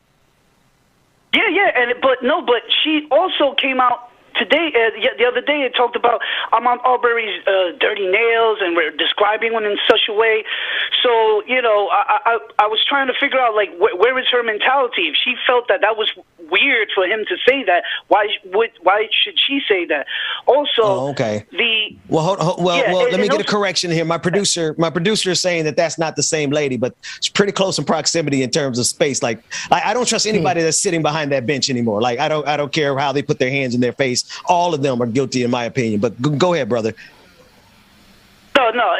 Thank you for that correction. I appreciate that, and that's my mistake. Mm-hmm. Nonetheless, it's still repugnant altogether. And what really sticks to my craw is the judge, the way the judge is treating this defense, juxtaposed to the judge treating the prosecution in the Kyle Rittenhouse case. You see how at every turn that judge was nasty to the prosecution, and this judge here is being nice with these guys, saying these things about lynching when their clients were the ones actually doing the lynching. It's almost unreal to see two different judges treat these cases. Absolutely. Gus, listen, man, you hit the nail on the head. Thank you so much for that call. James, absolutely right, man. Like you see the range that these prosecutors, or rather these defense attorneys, are afforded, and the ability to just do this. It's just a stark contrast, man. Like, if folks don't see it by now, they just don't want to see it. Oh, yeah, most definitely. If they don't see it by now, they really just don't want to see it, dude. They're turning a blind eye, is what we call it. Yeah, and they just acting stupid, act like you don't see it. I got one more clip. This is a clip of friend of the show, Cliff Albright. He did something, and this is a clip that I was able to get last week. We were there with the pastors, the 200 pastors. And you're right, James, if they mess around here, they're going to have more than 200 pastors. They have 100,000 black people down there. But this is a clip of a friend of our show, Cliff Albright from Black Voters Matter. And he's talking about in this clip why it's necessary to be there. Right, to physically be there for those who can be there. Let's take a listen to him talking about how we have to give and bear witness to these things happening in history. We got to fight the voting rights battle, but the reason we got to fight the voting rights battle is because that's how we get motion and action and justice on all these other issues, whether it's housing or economic justice or criminal justice and policing and accountability and issues like this, right? And so that's why I'm here. Our organization has been here. We were actually in Brunswick and Glenn County in this area before the Ahmaud Arbery murder, lynching, right? We've been here since that time, supporting the families, supporting the local organizations here, supporting the GOTV efforts, supporting the effort that ultimately got out the DA, Jackie Johnson, and made her lose her job, right? We told her, you about to lose her job, and sure enough, by the time the election was over, that's what happened. So we've been doing this work because that's what movement looks like, right? We got to be here for this issue and this trial and what's happening during these weeks. We're about getting justice in this trial, but also getting justice on all the other issues that this community is facing. A lot of people don't know they got a mayor's race going on right now. Issues around Confederate monuments and housing and streets and all of that is on the ballot right now. If you really want to support this community, we need to be present for this trial because we got to bear witness, right? You got to be present to tell the story around what's happening, because if you don't tell the story, then nobody can appreciate the miracle that happens, right? Every time the defense attorneys points out transformative justice or black pastors, right, or files a motion, they filed about 7 different motions just to get rid of Barbara and Darryl from being out here. Every time the defense spends some time talking about them bearing witness, guess what? That's a minute less that they got defending the lies that they telling up in this courthouse. So let them focus on transformative justice and pastors and Black Voters Matter if they want to, because every minute that we bear witness and we force them to lose and be distracted, then guess what? That brings us one step closer to getting justice for our brother Ahmaud and for his entire family. That's right. That's right. So yeah, let's see. Here's the thing, James. I'm so tired of being on the defense. Right. I'm so tired of us responding to them. Let's make them respond to us. Yeah, we are going to show up, and we're going to make a spectacle of it. Let's talk to Casey. Casey's on the line from Arkansas. Casey, thank you for calling. What's on your mind? Okay, well, can y'all hear me? I'm not sure. I have my TV muted. Yeah. No, we can hear you. Good morning. How are you? Oh, I'm doing well. I just wanted to say that it's really interesting to me how the evangelical right, how quick they are to worship white supremacy, considering all of the dogma, that they have against false prophets and false idols. But the first time somebody shows up and they're like, I want to continue making white supremacy a thing, they love it. They love it. But I also want to say that I am optimistic because although it's a morbid analogy, when things die, when they're dying, that's when they really get violent, trying to save themselves. And that's what white supremacy is seeing right now. That's why they're so outlandish, is because they are trying so hard to stay in. It's the most important thing to them. I love that analogy. I thank you, Casey, so much. Yes, thank you, Casey. Call. James, I call it the death pangs. The death pangs of white supremacy. Yeah. They're on their way out. Exactly. They're on their way. Because, Casey, the best that they have at this point, their hero is Kyle Rittenhouse. That's I'm encouraged. They don't have a bright How sad would that be for that to be your person, how sad would it be to be like, this is the one. That's the He's guy. Their savior. I mean, surely there's somebody better. Or Tucker Carlson for that matter, right? They have a really, they're not the Barry Goldwaters. They're not the William F. Buckleys. They're not the brightest tools in the shed. So the fact that they are on their death pangs, but they are dangerous, right? Just because they're laughable doesn't mean that they're not dangerous. So I want everyone to keep that in mind while we mock them, because they're not supreme. They're desperate to maintain that power, like you were saying, Casey. Get the last word there, Casey. Well, I guess for the last word, I would just like to say that I love your show so much. Oh, and I did see that Facebook is trying to take your page away, and, you are definitely doing it right if you're pissing people off. Exactly. Well, thank you, Casey. We appreciate you. Thanks so much. Anyone else wants to get in on the call? 301, I think I have the phone number here now, at 301-715-8592. It's also on our screen below. It's also attached to all the chat rooms. You can call in and give your comment and or question. James Casey just laid that out. She said these evangelicals, they sure are quick to worship some white supremacy. Absolutely. She said it perfect, dude. It's just like, oh, most definitely. That's exactly what they're doing. Yeah. It's just like, oh, okay, so now y'all are trying to do any and everything because y'all know y'all falling off. And soon at one point, dude, I really think it's going to be one of those things that we're not going to take any of that BS. And it's just going to be it anymore. James, we normally go a whole hour. That's because Rebecca's here and she's usually filling up a lot of this time with all of her stories. I got to stretch, man. I'm an old man. Can we take a quick break?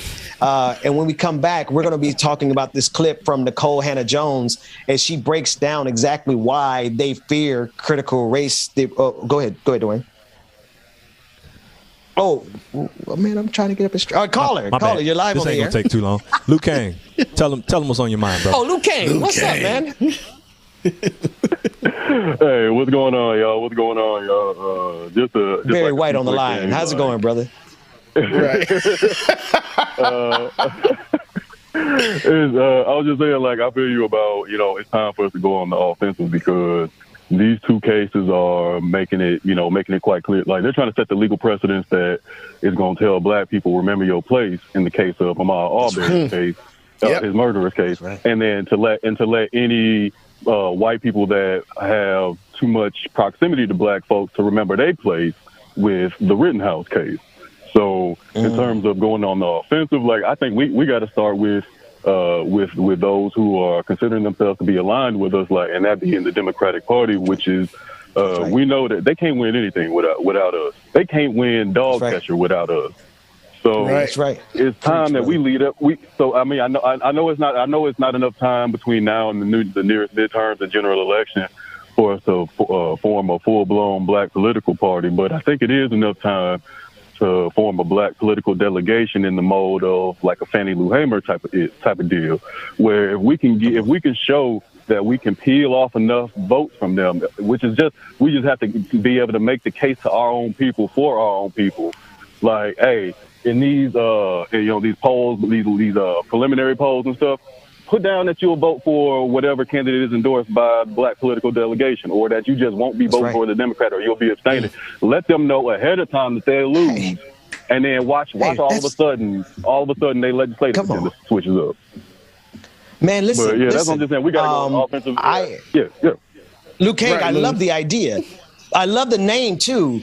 I love the initials. The Black Political Delegation. That's what we should call it, BPD. Thanks so much. Thanks so much for that call, Luke Kang. I'm about to say, Luke Kang, before you go, everybody's asking you to say it's about to go down for the like and the not so.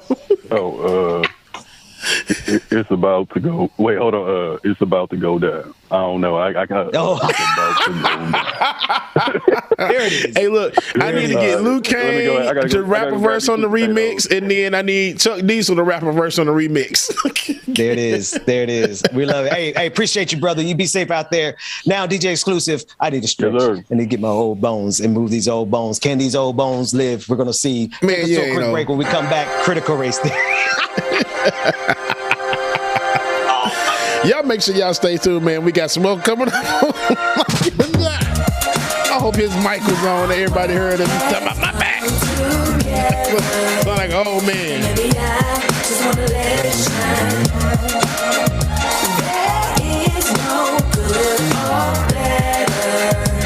I think tonight I'm gonna make it mine. I stepped out, stepping on next. All right, so if y'all want to call in, you can. I'm sorry, I said 301-715-8592. 301-715-8592. Y'all make sure y'all call in, man. It's pinned at the top of all the tests wherever we stream from, so you can call in as well. That's a bitch move. Press that I arrive, mad that I survive. All your sad attempts to send me to the sky, but I've been in the wind, been head, been Natasha, good morning. Oh, yes. Shout out, Brother Luke King. Brother Lateef, I know you somewhere in the building as well. Brother Lateef, good morning to you. Laura hasn't been around. Where is Laura? And Savage Sweetheart. That's okay. Jazz Montez, good morning. And look deep down inside, and soon you will find a pretty soul that needs more shine.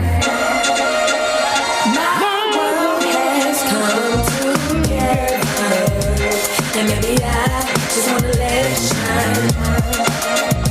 There is no good or better. I think tonight I'm gonna make it mine. 1, 2, mean right hook. Come and test me, my mob deep will have you shook. It's a marathon, but baby girl, never let up. No need for speed, but keep your foot up on the gas pedal. Ain't worried about having a golden award when God made me to be an ice cold medal. Why are you always pressed about my life? Talking with your friend and me's about me, saying, ooh girl, have you seen it like the shy lights? You tried, but you could never dim my light. Please know I'm untouchable, girl. I'll slip through your fingers like a real fly kite. Why you wanna turn a good day into? That's right, Marshall Reese. It's Sagittarius season. Woo! December 8th, man. Shout out to our birthdays in the chat room. December 8th right here, y'all. This is 2 weeks. Yes. That drama. I put the work in. Now I got the big bags that you call Birkin. Man, my flashlight died. I'm delighted. And maybe I just wanna let it shine. There is no good or bad. Y'all welcome back to the screen, Benjamin Dixon. And while he's coming in, Ben. Yo, what up, man? Hey, did you hear about the chameleon who couldn't change color? He was decolored? I don't know what happened. No, he had a reptile dysfunction. Oh, hey, Bubba.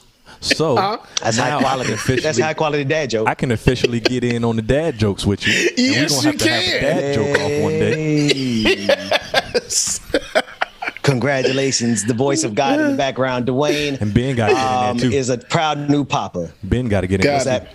Please don't put Ben in there. my whole life is a dad joke. Okay, my entire life is a dad joke. So I'm gonna leave those to y'all too. I honestly don't want to talk about any more politics, but we will. Here we go. Y'all gonna let me get out of politics? Will they set me? What do I got to do to get free of politics, man? I just don't want to talk about this stuff anymore. It's evil. It's like these people are going to destroy humanity, and I got to sit here and give commentary about it every day. I just kind of want to run out into the snow and never come back some days. Man, there's so much other stuff to talk about, Ben. You ain't got to. You just go on Twitter one day and just pick a topic and talk about it. I think they'll be like, wait, Ben's not talking about politics? And then they're going to start thinking like, well, I'm not used to this. Ben's not, and it's not politics. Talk about politics now. Please talk about politics. No, we ain't talking about it. What happens when the politics are gone? David. Right. David, you don't know me that well. Get out my pocket, man. Get your hands out my pocket. Speaking of not politics, Kanye West. I hate you, David. He thinks he knows me so well. Kanye West is making an overture towards Drake. Now, you could tell me more about this because I punched out of hip hop circa 2008, the Carter 3. I know it inside and out. I felt like hip hop was in good hands with Lil Wayne and Drake. I didn't pick up hip hop again until Certified Lover Boy. They've been doing pretty good, man. Drake is on this is the golden era of Drake. I just don't know if I'm comfortable with him being cool with Kanye because Kanye ain't got them all, and his politics are even worse. Man, his music is great. I love Kanye's music. I love his music. His Donda was pretty dope to me, but the boy is off. So, man, all of them off. But Kanye, you got to understand. Kanye he has some issues. Since his mom died, first of all, Kanye was never right to begin with going into it. Even when Graduation or any of his other stuff came out, Kanye was never there. So now after his mom passed, it's just like he's screaming for help. This man is screaming for help, literally. So, but his music is still good. I don't listen to Ye for anything else but music. So music. That's it. Donda's off the chain. So I agree that Kanye has been a little off lately, but y'all should go listen to the interview he did on Drink Champs with Nori. He's still a little off, but he's saying a lot of things, man. You just gotta listen. It's sometimes. Oh Lord, Dwayne, you starting to sound things. like one of them. You got to do your own research, people. No, not even. Sometimes it's. I'm just speaking on the interview he did on Drink Champs. Sometimes it's you got to listen to the message and not the messenger. So it's one of those type of things. So just if you tell me what resonated. What can you recall?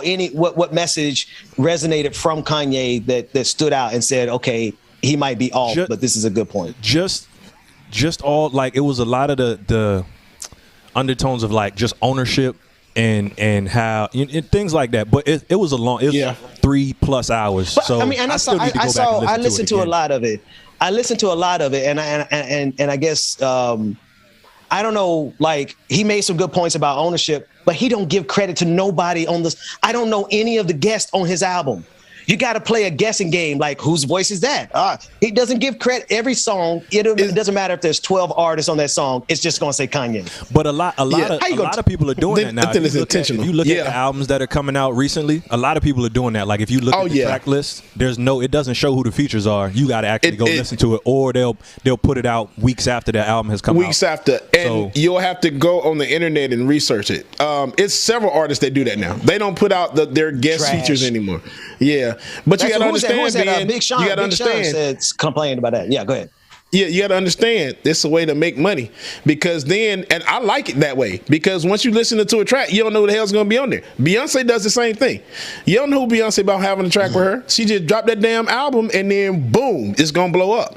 Same thing with Kanye did. Yeah. Granted, he did that previously, but with this one, it's like, especially the deluxe version, it's like 30-something tracks. Man, I ain't about to put all y'all asses' name on this damn thing. Y'all know who it is when you listen to it. Now, the person that he did give a shout out to and put the album list on there was Andre 3000. Now you gotta understand, they still get credit. That's right. They still gonna get their money, but you just ain't on that track listing.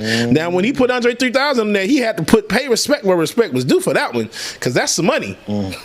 Yeah, he had to, man. That's attorneys too. Speaking of that 3000 verse, that Andre. Oh my gosh, bro, GOAT, man. GOAT. So that I don't know what else to say, but there's nothing else to say. Life for the party. That's all I know to say about that. Let's do it. We may as well. And we're not going to do all time because if we talk about all time, we'll be naming so many MCs that are no longer with us. Who's your top 3 living right now? Who wants to go first? Or even top 5 if it makes it easier. Top 5 living right now. In no order, Kanye, Jay-Z, Drake goes in there just because, like, I'm not feeling like the slow Drake. Certified Lover Boy, it took me so long to get into Certified Lover Boy. City Girls. Oh, man. I'm a City Girls fan. And I'm trying to think about who my 5th one is. Oh, man. Summer Walker. I'll put Summer Walker up there. But, that's... Oh, you said hip-hop, though. I still put Summer Walker in. Her album's nice as hell. Okay, so you have a nice mix. You cross over, not just I see where you're mixing through. Dwayne, what's your top 3 or top 5? So Jay-Z, I don't know what order. This isn't really an order, but my top 5 is got to be Jay-Z. J. Cole is in there. Damn, I'd say. Yeah. Drake is probably in there. It's hard. I think I would. Andre 3000 is in there, even though he's not so active. And then probably to round out my top 5 would be Big Crit. Nice. Dang, I forgot about Big Crit. See, this is why you don't have this conversation. I don't even know why I just did this to myself, because now my 5th is I had to put Black Thought in there. I got to put Andre in there. Jay-Z gets in there by honorable mention just because he's Jay-Z. Jay-Z gets a little bit lazy with his lyrics sometimes. I'm starting to notice a lot more. I don't know if I'm putting Drake in there or his ghostwriter in there. Whoever is actually coming up with some of Drake's stuff is a master. If it's Drake, salute, brother. If it's your ghostwriter, Pay that person well. And I'm gonna be honest with you. High key, Meg Thee Stallion got some. I'm gonna throw an audible here. I'm gonna put Meg Thee Stallion in there because I rock with her lyrically before I did all the twerking she did. Like lyrically, I was like, who is this person? Her freestyles, like her freestyle Fridays or Mondays, whatever it is. Like I went back and listened to some of her freestyles before she blew up. Man, Meg got bars. And okay, let me take Summer Walker out because Summer Walker's not hip hop. Let me put Meg Thee Stallion in that place right there. Thank you, brother. I would see Meg go toe to toe with the best of them. I would love to see Meg go toe to toe with like just any Jay-Z. Like let's go bar for bar with Jay because I think like lyrically, her syncopation, her rhythm, her emphasis, her enunciation. Megan is bad. Five is hard to do though. I mean, because there's so many people that get left out. Like, because there's so many people. Like the people that y'all mentioned. You got Rhapsody. To me, she's probably the top female in my opinion right now. There's just so many that get left out. Doing five. Yeah. So I don't say Kendrick right now only because he ain't really been active. Like once he drops the project that's coming. He might get back in there, but for now, you're using metrics. You know, what I mean? Metrics as well. Yeah. Well, in that case, I got to take Black Thought out. I mean, not that he's not active, but I'm talking like we're talking about like, are we including perform? Anyway, so this is why you don't have this conversation. There's so many. Like if you just talking about bars, like you got Griselda, you got them dudes that's killing every time they on anything. Ain't nobody mentioned Eminem. Jadakiss. Matter of fact, Jadakiss is in my top 5. Never had a whack verse ever. Like there's so many that get left out if you just doing 5. And then we're talking about living because, I mean, if we go through the pantheon of the ancestors, man, we got some God MCs to say the least. Let's shift back to politics real quick. Nicole Hannah-Jones, who is the founder or one of the lead journalists of the 1619 Project, wanted to break down critical race theory and the Republican or conservative strategy against it. Let's take a listen to that clip real quick. Do you want to see something kind of wild? This is a graphic we created showing coverage on Fox News of CRT before the elections in Virginia and after. You're going to see, of course, 160 or so mentions in the week before the election, and then just about 30 mentions this week. So clearly, there was an attempt right before the off-year elections to stoke concern about race and how it's being taught in schools. And now, much less talk in recent days because there's no election happening. What I wonder, though, is, Nicole, do you feel like you're part of this political drama where you've got Democrats running around worrying that there's too much talk about wokeness and they're going to have to change that for the midterms? Do you feel like you're partly responsible or partly part of that story? Well, let me say I appreciate you showing that graphic because what I and many others have been saying is this always was a propaganda campaign. It was designed to, this anti-critical race theory was designed to stoke white resentment. It was designed to kind of put progressives back on their heels and to defend something that wasn't happening. And it was designed to drive white suburban people to the polls for Republicans. And in some degrees, it's been successful. Do I feel responsible for that? Absolutely not.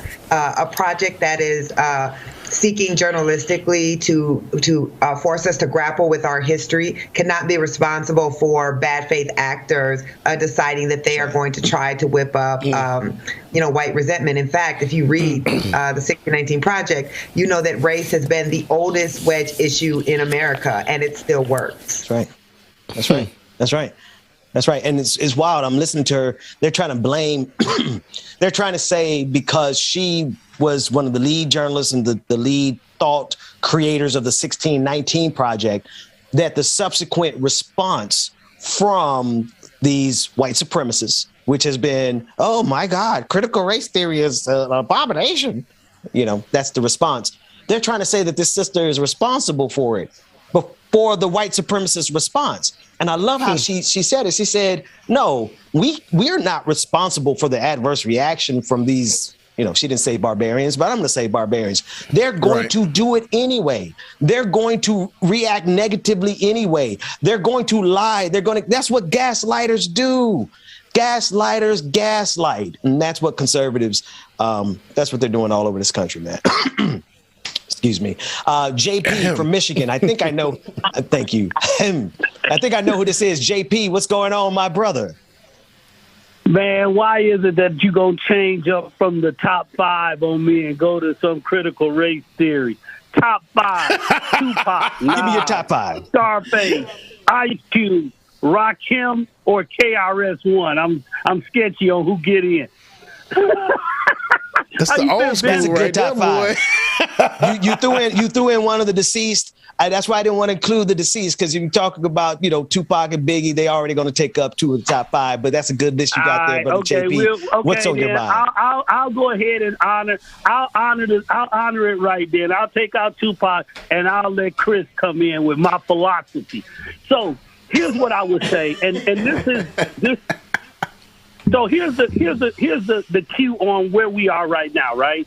So I expect those who don't agree with wrestling with the issue of racism to find ways to do this. And to be honest with you, the Republicans are just way better at messaging than the Democrats are. They do a great job, and they fall in line when the word comes out. They do. They fall in line. The issue that I have sometimes is that our supposedly Democratic colleagues find a way to try to just do enough, but never push back forcefully enough to try to change the narrative. They're more or less saying, okay, well, this is messing up what the rest of our agenda is, which I don't know what their agenda is for black people anyway. I really want to go back to this whole idea of voting. I'm really concerned that are we being bamboozled by the idea that if we don't vote, nothing changes? Because even when we do vote, nothing seems to change. There's always a reason or a rationale why we always end up in the same spot. You and I both know we've had plenty of conversations on why I struggle to not vote for Joe Biden. And it literally has, I'm not afraid of what could happen. Because at the end of the day, it's already happening regardless of how I vote. These folks do what's best for them. And that's where my struggle comes in at. As far as this idea of CRT, of course. Well, there's some issues with the 1619 project, possibly. But at the end of the day, the goal is how do we have a critical conversation about race that people won't get offended and that we stay at the table enough to deal with it. Because, some of y'all youngsters, y'all love to cancel people. They don't answer the way y'all want to, they go. And they just see, poof, right? Poof, just go. And just all of a sudden. But my thing is, how do we ever get to change without it? I'll listen now to hear what you got to say before I hang up. It's just good being on the line with you again, my brother. Hey, brother, it's always good to hear from you, man. What's refreshing, James, is to recall how smart my audience always has been. Like, high key, I learned a lot from my audience. Like, I might consider myself to be one of the smartest people in the game, but it's because I had a chance for years to listen to the audience, give feedback, and talk like this. And what I hear Brother JP saying from Michigan, he's saying, you can't scare us with the possibility of another Trump when you haven't improved the situations since you got power from Trump the first time. Right. It's not going to work in 2022 or 2024. And JP said it right, man. It's just like, they try to get us by like, all right, if you don't vote, nothing's going to change. Hell, we still vote. And ain't a damn thing changed. That thing echoed, boy. I'm like, damn, JP. Yeah, man. So, the audience is smart. We're smart because we have a symbiotic relationship with our audience. They correct us. They show us. They talk to us. And that's why I'm glad we have these phone lines open. Please click the call. And even conservatives. I think I'm going to get a separate number in the future just for conservatives. I'm thinking I might make it just for black conservatives. But we'll see. And I only want to do that to piss off white conservatives. But I digress. Right. Hey, and shout out real quick to Industrial Arts Denver, man. He says, we sent the super chat saying, ask them, does my oppression offend you? And that's what it feels like. That was the other thing. There's something else that the callers are pointing at. He said, we need to be able to connect with them without offending them. Now, this is the question. This is the proposition here, folks. Before we get, I want to get to Jeremiah from Omaha next. But here's a proposition. How do you accomplish not offending people who have made a science of being offended?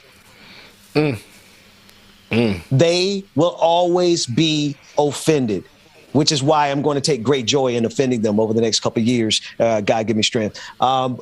Jeremiah from Omaha, tell us what's on your mind. Hey, how's it going, guys? First of all, I would like to offer a counterpoint to Bubba talking about not listing artists' features on albums. As someone who discovered hip hop, kind of on his own, I find that super helpful because that's how I find new artists. And to go back to what you were talking about the Ahmaud Arbery case, that disgusting. Oh my gosh! I mean, I watched that clip. I think Friday. That and this sort of zeitgeist of CRT. I can't help but think. I'm sure y'all remember the whole Willie Horton thing in the 80s. Oh yeah, the Willie Horton ad. George H.W. Bush, I believe. Yeah, and that's kind of that's the vibe I get. It's they're trying to create a caricature of Ahmaud Arbery, which is disgusting for one. It's not fair for two.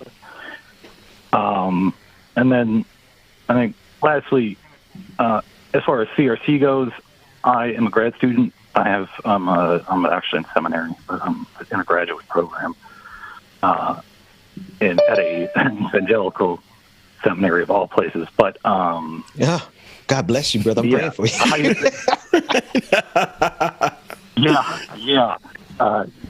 It's fun being taught by old white men. But anyway, here's the thing about CRT, and this is for people who aren't familiar, who need confirmation about how advanced that is. I've been studying theory itself as part of textual criticism and fun stuff like that. I didn't even see critical race theory in a book until I started reading about disability theory, and that was 3 months ago. And I've been on my academic journey since 2009. So it's not That's common. a great point. It's not taught. It's not taught unless you are in the field in which it's taught.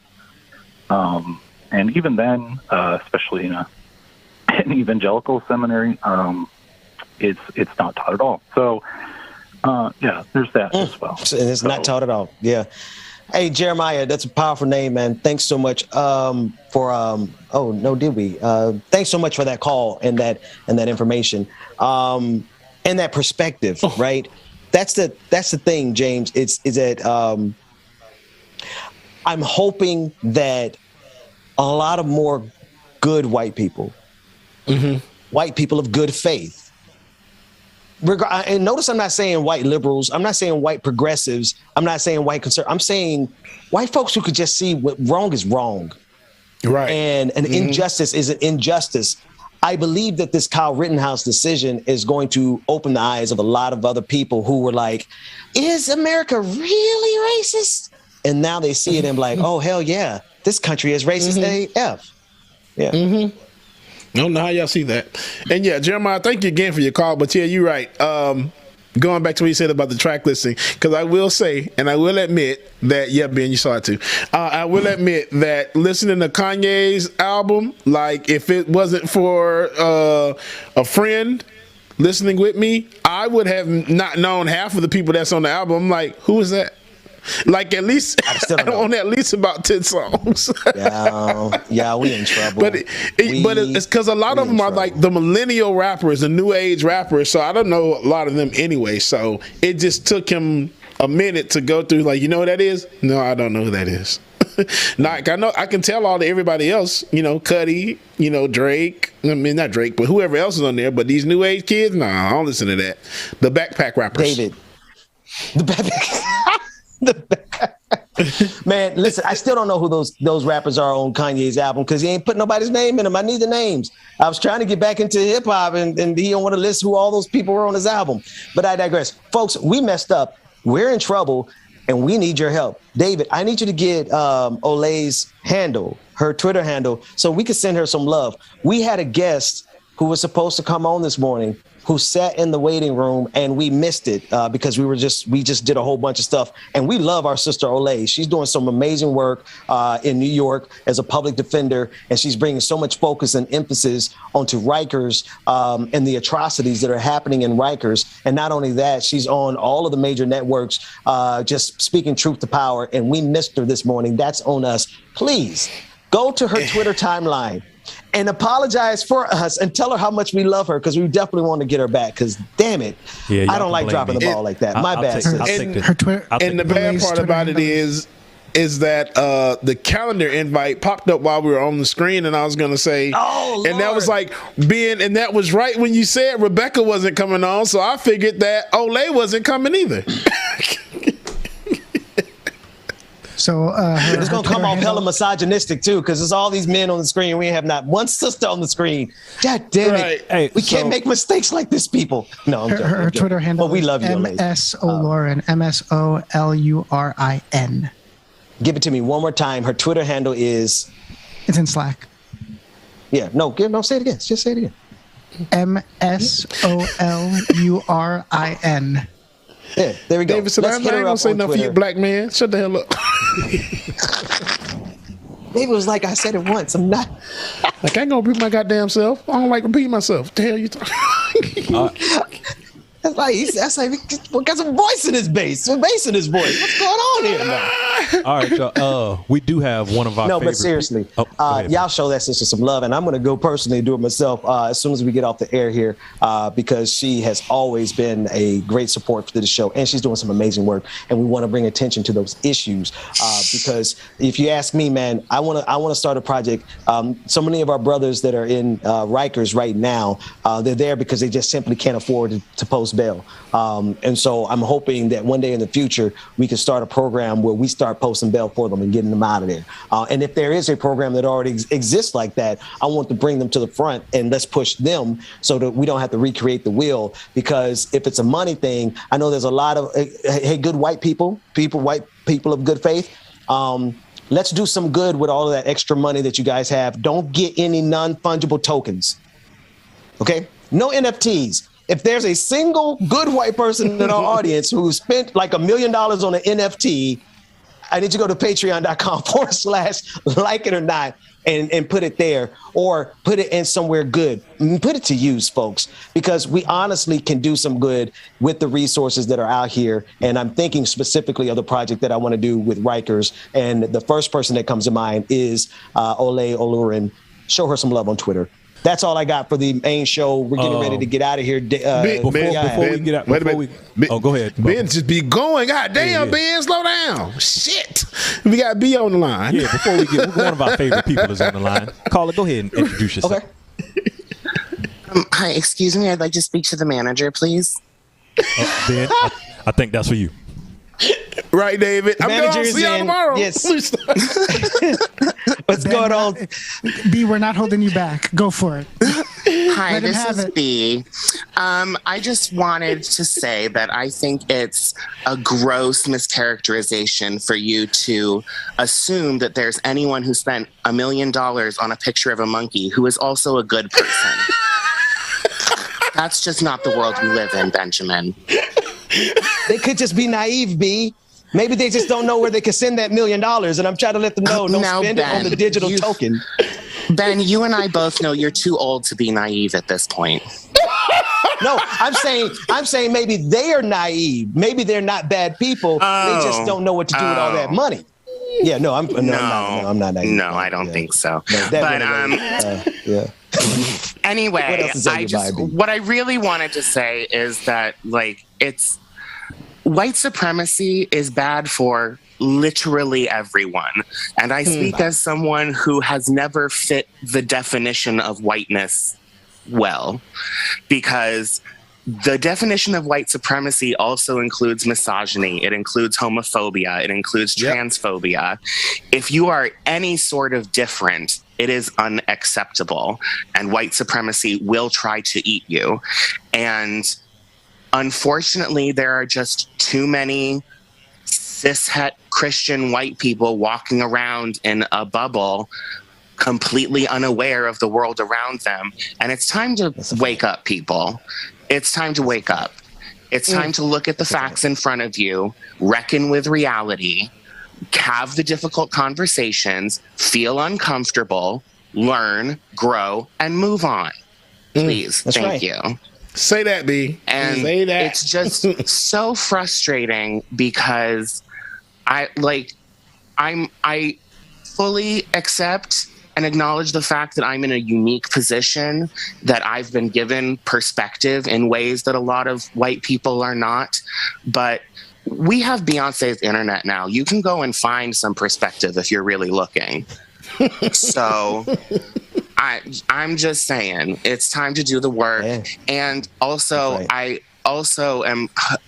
hate to break the news to you, but all the good white people you know who are listening, we're all broke as fuck too.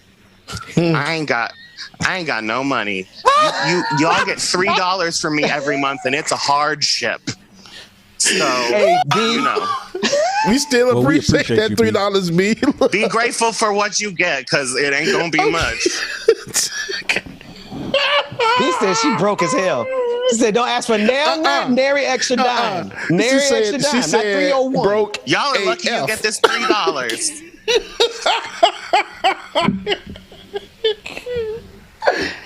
We have missed you. I miss you too. Oh man! See, that's why they work. I was in a, no pun intended, I was in a beeline to end the show. And that's why they were like, no, stop the show. Let B on the air. We love you, B. Thanks so much. Now, can I end the show? Now can we go to the after party? What we got? What's that? Got one Anything more else that I need to pause for before we go? We got one more call. Yeah, no. If somebody's on the line, when B calls, it's her show. Right. Last caller on the line. Set us up, Dwayne. All right, caller. Go ahead and introduce yourself. What's your name and where you from? Hello? Yes, we can hear you. What's hey, I was just, I'm from New York.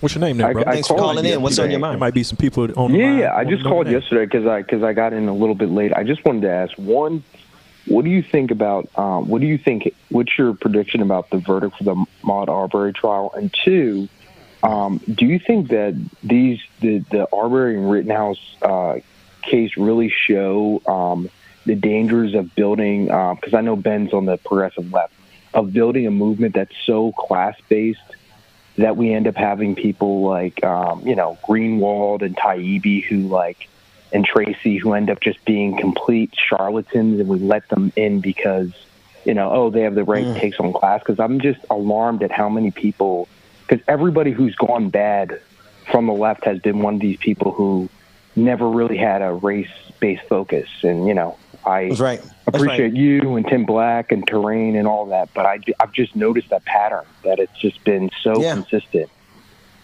That's right. I noticed it first last year, and thanks for the call. I mean, you can hang out there. What he's talking about, if you want to know, where I get my bona fides, where, my career has been in, one of my careers, I've had many, one of them has been in this progressive left, Bernie Sanders, political realm. And there are people who were standing side by side with us promoting Bernie Sanders who are now, and that's kind of just a generalization, it's much bigger than that, who are now standing behind Kyle Rittenhouse. So, there's a postmortem going on right now. Were they ever good people? Or did they just get good checks to support ivermectin and Horst dewormer and Kyle Rittenhouse? This is what the caller is talking about. That's all. I just want to explain. I have no comment on him other than I'm glad that you see it. I'm glad that other people are seeing it. I'm glad that people understand that that white supremacy. Did you see? Let me put it like this. Did you see how much racial solidarity that side had around that poor white boy because he wasn't rich. Kyle wasn't rich. They had to raise money for Kyle. Yeah. So Kyle was from the working class, a white working class. But all the richest white people across this country said, that's our boy. And they poured in all the money they could. He owns Fox News. He has his own documentary now on Fox News. That's because white supremacy has solidarity across class lines. And we got to understand that. White supremacy is first. Race is first in their eyes, and they demonstrated with Kyle Rittenhouse. Thank you so much for that call, caller. Yeah. Thank you. Yep. All right, y'all. That's all. We are all over time. I think this is a good place, man. Listen, I'm excited about getting the holiday started. I want to go outside and play with my kids. I know you got to get on the road. You want to get on the road like 24 minutes early? Yeah, I mean, it's still going to be about 12:30 before I get on the road anyway, so it's okay. I'm trying to get you to help me get off the show, man. Ben, be ready to go. Ben, be ready to go. It's not that I don't love y'all. I love y'all. I love this show, but like I love playing with my kids, man. Like we about to go outside and play. So that said, I want everyone to have a great holiday, whatever you celebrate, whatever you don't celebrate. Spend time with your family, decompress, take care of you, love yourself, and get some rest. James, yeah, if y'all give me one more thing to do.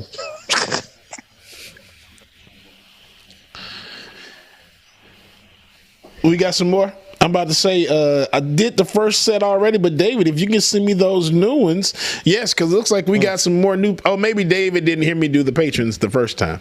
Yeah, that might be what that is. Yep, that's what that is. A shout out. You know, David misses all of it when I do it. So, yeah. So, all hearts and minds are clear. Love y'all. As Rebecca would say, mean it. Man, I'm about to go play Spaceship. My kids are, I'm Captain Picard, and they're the crew of the Enterprise. We're about to go play. I'll see y'all later. Them kids ain't been in that all. Be about to go outside and do yoga on the beach.